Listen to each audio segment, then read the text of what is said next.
the Bible talks about right here. Where is it? The Bible talks about in Colossians 2:23. It says, let's go to the whole verse, Colossians 2:23 for a moment.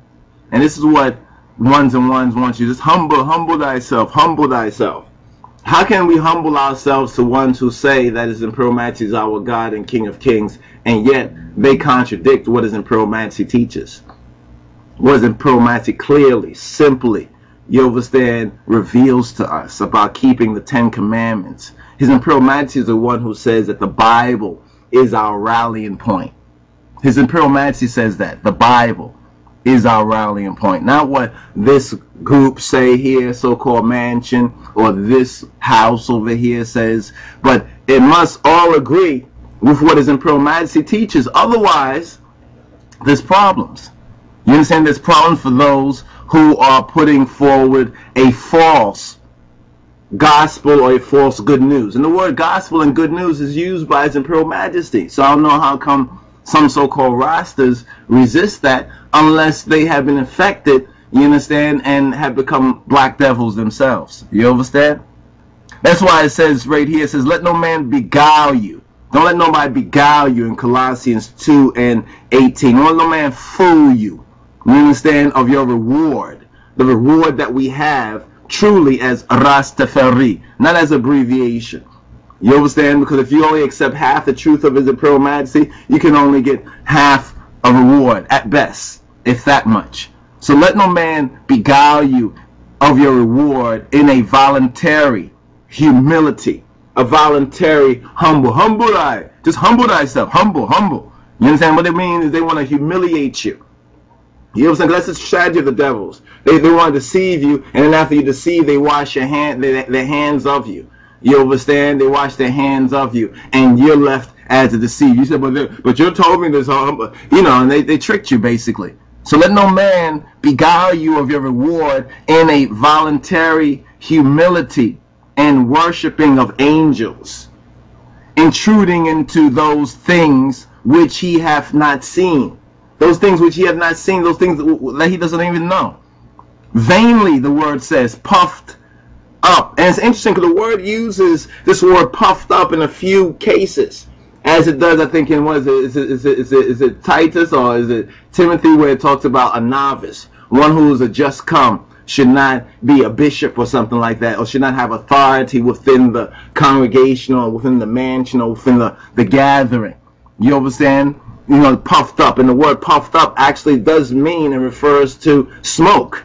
You understand? Even in the word, because they use smoke and incense back in the biblical times. You understand? Vainly puffed up by his fleshy mind. And see, the fleshy mind is the carnal mind. One particular individual, Ras Jamal, tried to say that Rastafari don't want no carnal mind. Of course, His Imperial Majesty don't want no carnal mind. That's why he said that the Bible is the rallying point for all humanity, and this includes you and me. You understand? All the sons and daughters of men. You understand? All of humanity. But see, many are puffed up by their own fleshy mind, and then they'll go around saying that Rastafari don't want no carnal mind, while they're the very ones caught up in a carnal mind and don't even understand what carnal mind means. They'll go around boasting natural. I is natural, and don't recognize that the natural man does not perceive the things of God. You understand? He cannot perceive the iritical things, as you would say, or the spiritual things. Colossians 2:19 goes on to say, and not holding the head. They're not holding on to the ras. They're not holding on to the true head. You understand? From which all the body, that means us as the members, all the body by joints and bands, having nourishment, ministereth and knit together. This is what brings our unity. So when people say, well, how can we not unite it? Because one's not holding the head. Some don't even know who and of what the head really consists of. You see? Knit together. We're knit together because of the head. And increaseth with the increase of God. You know what I'm saying? So as God giveth, we can increase. But if you're not holding the head, then you cannot increase with the increase of God. You're going to have to now increase with the worldly things.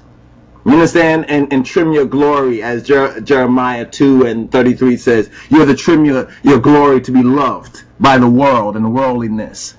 Colossians 2:20 says, wherefore, if y'all be dead with Christ from the rudiments of the world, from the worldly ways of seeing things, if you are dead with him, you understand, from the worldliness, why, as though living in the world, are you subject to ordinances?